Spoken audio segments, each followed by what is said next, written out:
Hey y'all, it's Nikki. Welcome to another episode of the Working Mamas podcast.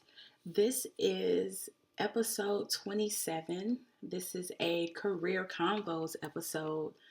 I have been doing a ton of episodes about the CPA exam, and it was very much needed, but as many questions as I get about the CPA exam and study tips and advice and all of that, I get just as many questions about career tips and leadership development and people asking how to stand out at work or advance in my career. So I'm certainly going to put out more episodes under the hashtag Career Convos just so y'all can get the answers that y'all are looking for as y'all are moving and grooving in corporate America. So it is almost 3 o'clock in the morning right now. Y'all know I'm a night owl, so this is prime time for me. The house is quiet, everything is cool and calm. I got my essential oils diffusing, I got my lime water here with me, so it is totally a vibe. I actually just put my kids to bed not too long ago. They have been up. I usually give them a day where they can just kind of stay up late, do whatever they want to do. But you know, kids, you give them an inch and they take a country mile. If I say y'all can stay up for an extra hour, I'll go in the room at 1 o'clock. They both are still up on devices, playing the game. My daughter's doing choreography while she's watching movies. It's just, they are just something else. But anyway, this episode I've been wanting to do for about a week or two now. I is really inspired by this post that I made on LinkedIn last week where I posted about the best career advice that I ever received. And just in talking to the people who commented on the post and responded and shared some of the career advice that they also received, it took me back to that era, back to that time when I was fresh out of school. So I said, you know what? I got some more to say about this. I need to do an episode. But of course, my episode was further delayed because I've spent the last several days really just consumed with my ancestry and learning about my grannies and pawpaws and great grands. And I've gone 6 generations back as of right now, all the way back to 1825. And so the last 3 or 4 days, I have literally not really did a whole lot of work. I paused everything because I was so intrigued and curious and flabbergasted and amused and side-eyeing some of my ancestors. Like, what was y'all doing? What did y'all have going on? But on the flip side, I learned a lot about them. I had some conversations with my parents. I had talked to them several years ago about just different questions I had because except for my paternal grandmother, my other grandparents passed away when I was too young to even understand what was going on. But just revisiting those conversations with my parents and laughing about things and raising my eyebrows about other things was like, okay, what did they have going on? But anyway, I do want to delve a little bit deeper on the career advice because I get a lot of questions from people on the regular on LinkedIn every week, but also just people will randomly email me or message me and ask me questions about certain things. And so a lot of this advice I share because these are a lot of things that I've experienced in my career, and a lot of the learnings came as a result of me making a misstep somewhere. So if anything that I've gone through that I can share so that it helps somebody else not make the same missteps I did, I'm all for that. And I just really, it feels really nostalgic. It wasn't even that long ago, but it feels nostalgic to go back to that place of when I got my first job. That feeling of graduating, becoming a professional in the accounting industry, something that I had went through my undergraduate life um, at the Maxim Fisher College of Business at the Ohio State University, of course. Having gone, I remember going through those years and all those classes and lectures and labs and projects. It's like, man, when is this shit gonna be over? I just want to go to work. I'm done with school. I'm over it.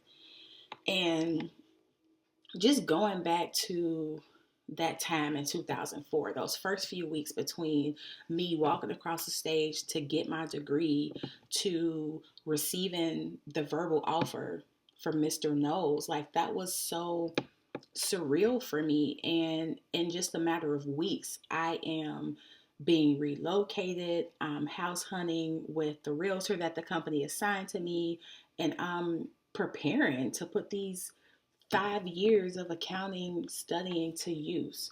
So I used to always have these thoughts and trying to picture in my mind what my first job would look like. Like it's gonna be a new job, corner office, my ass, corner office, and I'm just out of school. 22-year-old with a corner office. But hey, a girl could dream, right? But corner office in some swanky office building, these floor to ceiling windows. I have this beautiful view of some large metropolitan city with warm weather, a lot of traffic, just a whole vibe. And I would have that job where, Lord Jesus, let me get some water.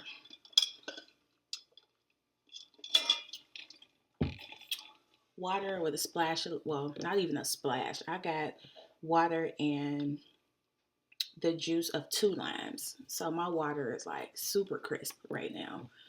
But what was I talking about? What I thought my first job was going to be. Yeah. So, high rise, corner office, swanky building. And I would get to travel throughout the airports, meet people at the other offices, and really just enjoy the perks of being in the accounting industry. And in my first job, I traveled to different offices. I met a lot of people, but the office that I worked in, I don't know if I would call it an office. It was more of a office-like structure. And I say that because my first job was in manufacturing. So the yard was more like this plant, the actual manufacturing facility on one side, and then there were the railroad tracks, which was kind of like the street. And then on the other side of the railroad tracks was the building, the little building where my desk, not my corner office, but where my desk would be located. So um, it was really interesting. So nothing like what I expected.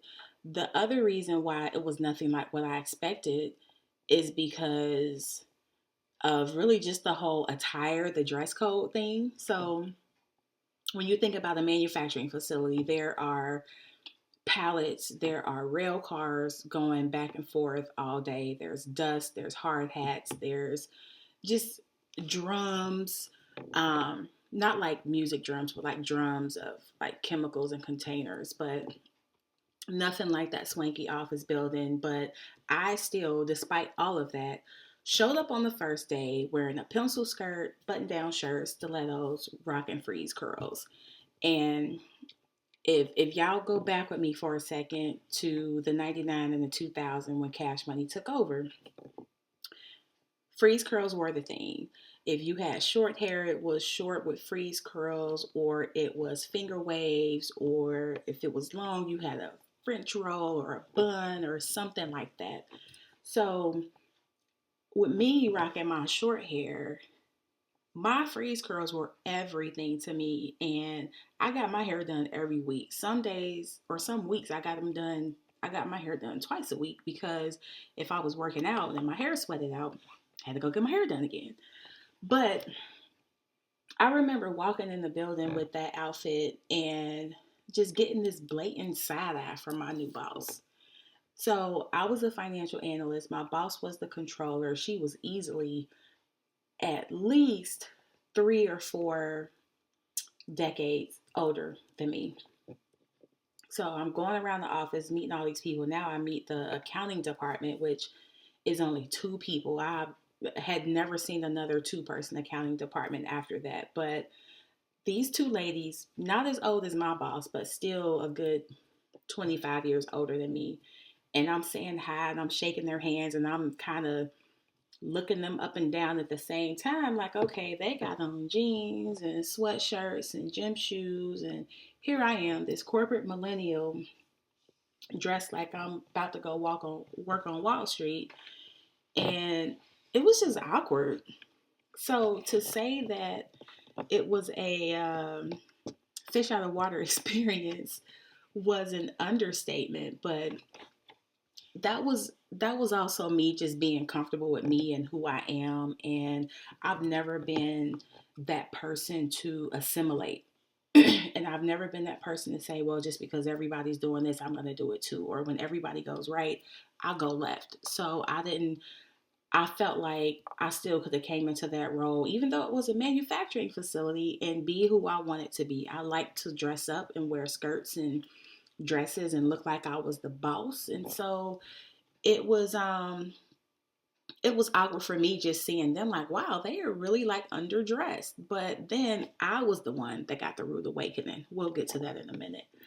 But I mean, even at 22, my goal was to be the best. Yes, I felt awkward in my new workplace, but I also wanted answers because I'm the youngest person.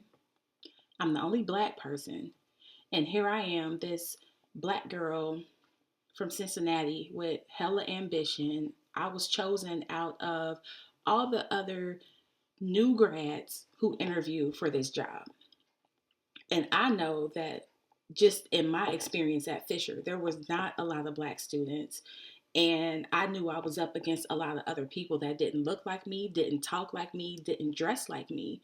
And I asked my boss, my first couple days on the job, I asked her why she picked me. And just knowing the type of person that she was very all about the business type of thing. And she could be very abrasive at times. And so when I asked her, I just braced myself for that abrasiveness in her response. I didn't know what she was going to say, but she ended up telling me that it was a tough decision between me and the other person.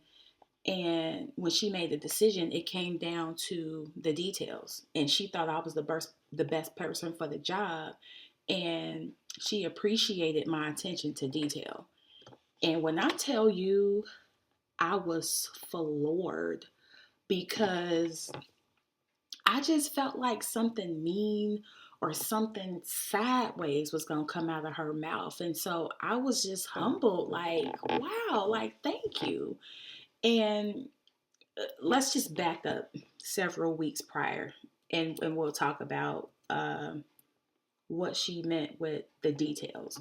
So I relocated for this job because it was 2 hours or so away from my house in Columbus. And when I went to the interview, I had to leave super early because the interview was 2 hours away. So I drove 2 hours, I did the interview, drove 2 hours back to Columbus. And before I went back home, I stopped at the store. I went and bought a box of thank you cards. And I opened them up. I'm doing all this from sitting in my car. Opened up the thank you cards, hand wrote her a thank you card, and I took it to the post office because I knew that with me being a couple hours away, it was going to take her a day or two to get my mail. So I wanted it to go out that same day. And when she talked about details, it was really that handwritten thank you card spoke volumes. Not only from the feedback that she gave me, but what really just blew me back was I was sitting in her office. And you know, when you're in this new space and you're trying to get to know somebody, you just kind of looking around. Y'all, This lady had the thank you card that I sent her propped up on her desk like it was a trophy. Like propped up on the corner of her desk like it was a trophy. And so I was like, wow, like I I like her now. Like I think me and her girl will work well together. And so the takeaway from that is just know that details matter. The difference between me and the other person. She said that it was a bunch of people they interviewed. They narrowed it down to two people. It was me and this other guy. And I interestingly remember when I went to do my interview, there was a guy sitting in the visitors lounge or whatever, and that probably was him. But the difference between me and the other person getting that job was the thank you letter that I sent to her. The thank you letter that I mailed, not emailed, that I hand wrote and put in the mail the same day to her. And so from that day forward, I was just like, you know what? Let's just put all the BS aside. Forget everything else. It's time to go to work. Let me show this lady that she made the right decision when she picked me for this job. And I mean, from there, I hit the ground running. And I was a person who I had always been intellectually curious, and I never really shied away from asking questions of anybody. And I tell people all the time, I would much rather be that person that somebody is like, Nikki is so annoying. She asks 1,000 questions, but at least I got the answers that I needed. I'm not going to be that person who's going to sit there and wonder or make what I want to call them, make avoidable mistakes. I'm not going to be the person to make avoidable mistakes out of my fear of not asking a question. And so just being this new professional, new environment, I'm transitioning from being a student to a professional. I had a lot of questions, not only questions about accounting and how things get done and how we take the liquid that comes on this rail car and then a couple days later it becomes something sitting on a pallet that's being shipped to a customer. I'm trying to understand that. I'm trying to understand balance sheet reconciliations. I'm trying to understand questions that might be asked of me during a close by my boss's boss, who was like the global controller or something like that. And I just will start just asking her random things about shipping, about the audit, about production, about just everything. Like, I'm thinking about that kid on Home Alone who was in the back of the truck who asked 1,001 questions. But I had asked her one day, like, what is this polyamic resin? Like, it was something that the production team Jesus Christ. Hold on, water. I don't know where that came from. But I asked her about polyamic resins because it was something that I saw on the production sheet from the night before. And I'm like, what is this? Like what does this mean? What do they make? How do they make this? What does this become? And all the questions I had been asking her, like about the company and about the people in Florida at the corporate office, like she would answer those questions and I would ask her about balance sheet recs and where to find certain things, and she would answer those questions. And then when I asked her about the polyamide, it was like I thought she was getting irritated, but her response was like, I can tell you what it is, or you could go out there and figure it out for yourself. And I was just like, okay, well, maybe she's tired of me asking her questions. But then I said, well, you know what? I kind of do want to figure it out on my own. And so I told her, like, yeah, I would like to go out to the plant and figure it out. So she gave me this to-do list for the next day, which was like, okay, so when you come tomorrow, instead of coming to the office, go to the plant, ask for this person, you're going to do this, this, and this. And then she said, which I can laugh about now, she's like, and wear your steel toes. Because I had already bought steel toe boots because I was told during my onboarding, like, you're going to need these. You're probably going to have to go out to the plant, et cetera, et cetera. And I knew that was her little slick way of saying, don't come in here tomorrow with no skirt and no, and no shirt and no pumps, no stilettos, because this ain't that type of party. This is a plant. We manufacture things. We make things. There's chemicals. There's dust. Like, don't do that. So she low key hurt my feelings with that shade. But again, I knew that it came from a place of sincerity. So I was just like, you know what? Let me get out my feelings. Let me get out my feelings. Um, and forget about the way that she said it and just focus on what she said. I mean, I'm still just at the point where I am elated by her having my thank you card propped up on her desk. Like I have never forgotten that out of my whole career. So from that point on, I was just like, you know what? Anything that Sandra says to me, I'm gonna take it because I realized that she meant well. And she also told me don't be a clock watcher, but that's a whole nother episode. That's another story for another day, okay? But just know that the next day I was more appropriate. I had on my jeans, I had on my Ohio State sweatshirt, my steel toes, and my hard hat that crushed my freeze curls. Like, I remember when I used to put that hat on, and I used to try to put the hard hat on slow so it wouldn't do too much damage. But once you put a hard hat over some freeze curls, it is a wrap, okay? But the next day, I showed up a little earlier than usual. I had my notepad ready to go out into the plant and ask these men who don't know me 1,001 questions about their job. And I spent the ride to work. It was like a 35-minute ride to work, but I spent that ride thinking about, like, what should I say? How should I say it? What would they think of me? Would they say, like, who is this new girl coming in here trying to be the overachiever? And then I said, again, all the bullshit aside, let me just focus on doing what I came here to do. So, whatever you want to think, whatever you want to say, whatever you want to whisper when I'm not around, you can do that. But I need you to explain what a polyamic resin is, and I need you to tell me about any production downtime from last night, and I need you to answer all these questions that I have, because these answers are answers I need to do my job when I go back to that office like structure where my desk was. So get out of your own head. I don't know if those were things that they actually thought or said, but that was just me creating challenges and creating things that weren't even there.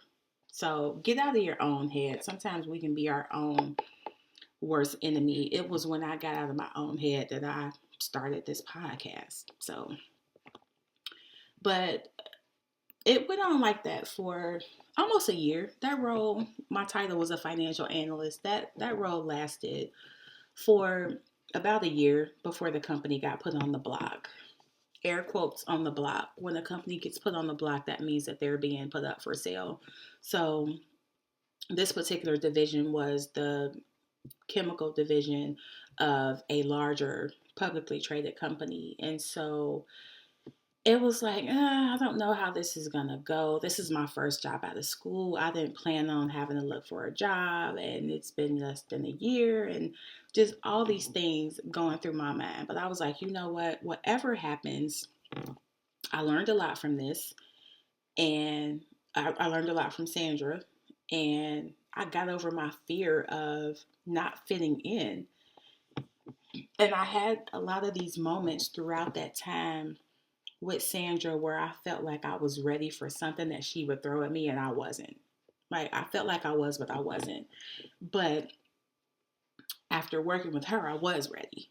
So I certainly appreciate that she pushed me to develop thick skin, first and foremost, and to not be a clock watcher. Again, another story for another day. But she taught me to just go for it. And to be a well-rounded business person and to look beyond the work that is happening on my little financial analyst desk, but to understand the entire business.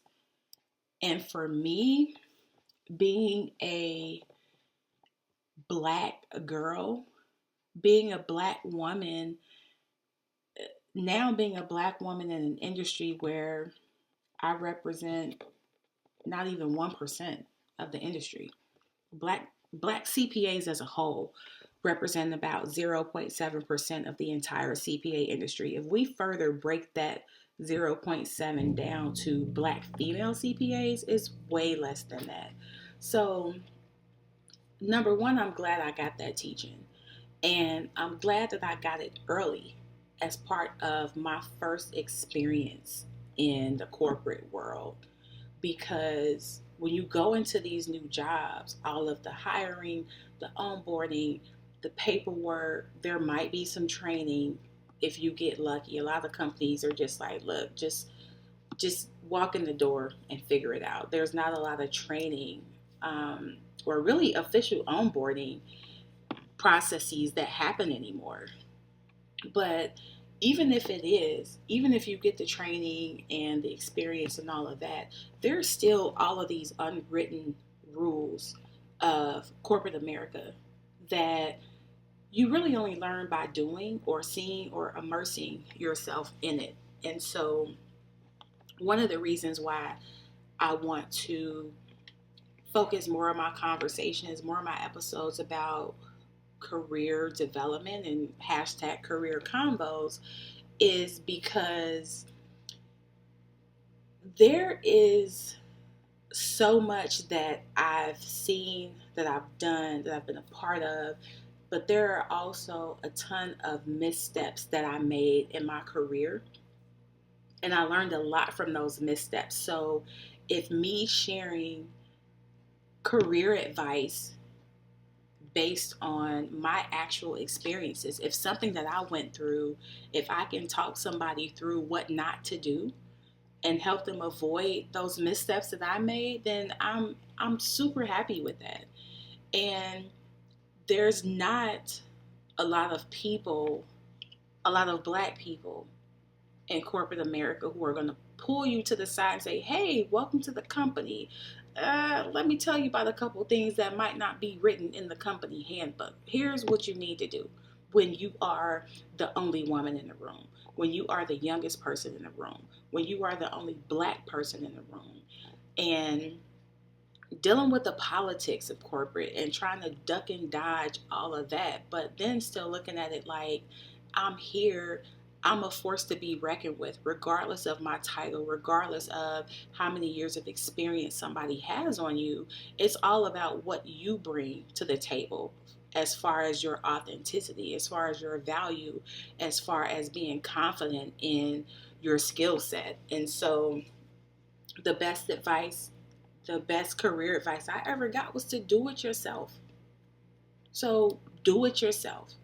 Don't sit down and wait for somebody to drop something in your lap, come and hold your hand and tell you how things are supposed to be done. Get up, go out and figure it out, because a lot of companies or a lot of roles, as you advance in your career, there's going to be a lot less or little to no hand holding. When you're just out of school, yeah, you might get a mentor or some extra teaching and onboarding and such. But as you move from, if I'm speaking from the accounting space, if you come into a role as a junior accountant or a staff accountant, there's going to probably be a lot more hand holding for you. But as you move into a senior accountant, an accounting manager, and all of these other roles, there's an expectation that you know what you're doing to the point where you can be self-directed, and there's not a lot of time or energy and effort, my TEE. There's not a lot of time, energy, and effort that the company has to invest in you because they feel like you should know what to do. So a lot of that and a lot of the way that I move is because of what I learned working under Sandra. And so it's not an intimidating experience for me to be across the table from a C-suite executive. I don't have a problem picking up the phone and calling somebody in another department that I don't know and asking them questions if that's what I need to get my job done, if that's what helps my team. And you just have to get to the point where you got to put the emotions aside. You got to put the feelings aside and understand that this is about the business. This is about the work. And that's the thing I took from Sandra is like, as abrasive as her words were sometimes, I certainly appreciate them now. I couldn't understand at first some of the things that she would say. Like, I was so stuck on the delivery that I was missing her message. And I remember having those moments where I would go home and talk to my husband. And, well, he was my fiance at the time, but I would talk to him and say, like, I don't know why this lady has it out for me. I don't know why she's always on my ass and this, and this. And I mean, I don't know if I can deal with her. But that was the 22-year-old in me speaking, the young professional in me speaking, not really understanding what this lady was doing at the time and how she was investing in me.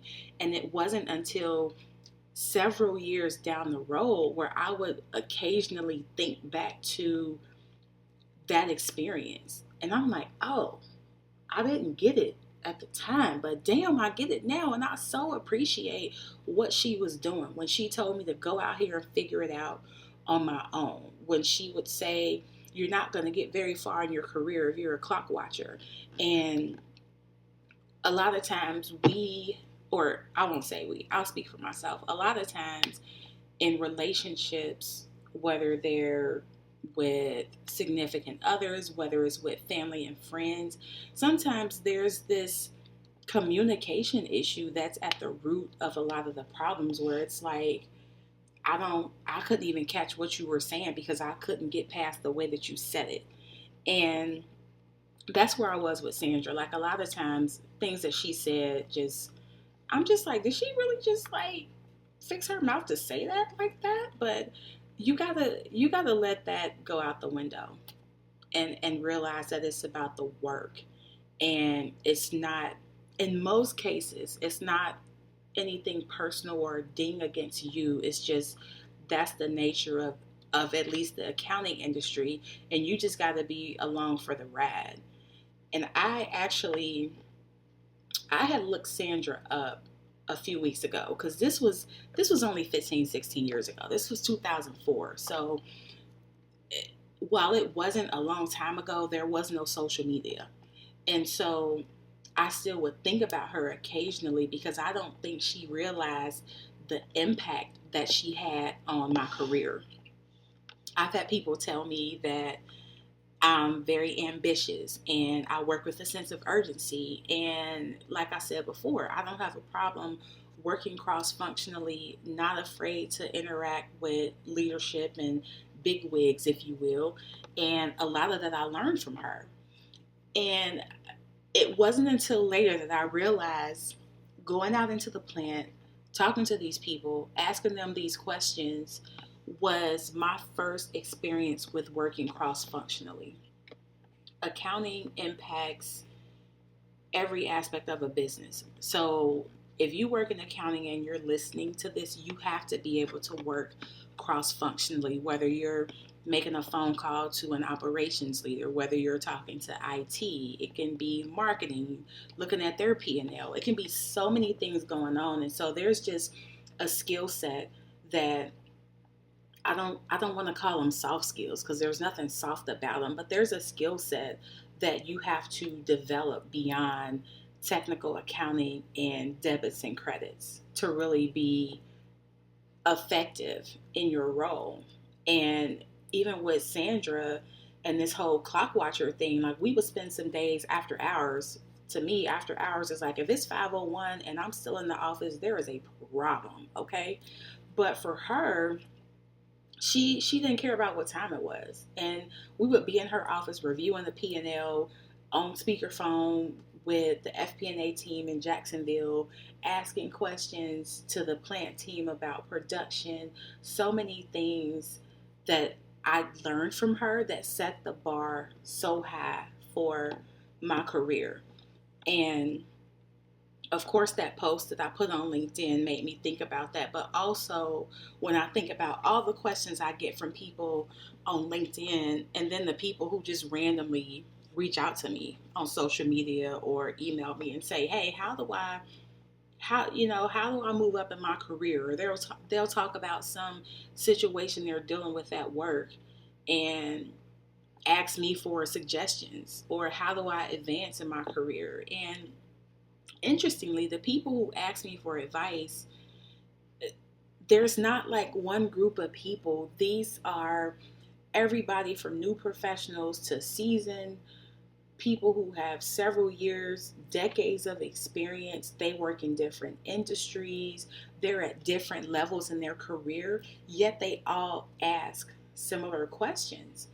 And the gist of growing and advancing in your career is, think about where you are now. Think about where you aspire to be, and you have to fill in the space between those two spots. The thing that makes people cringe or run away is the fact that there's work to be done in the space between those two spots. And there's not a point A and a point B and a straight line between the two. There's point A over here, there's point B over here, and there is so many twists, turns, ups, downs, lateral moves that you're going to take before you even get to B, to point B. And so the thing where a lot of people, or the place where a lot of people stumble, is that they don't want to do that work. But there is no skating around it. I have said that ad nauseum at this point. There is no skating around the work. There's no shortcut to the top. And you just have to embrace that, put your emotions to the side, and keep it moving.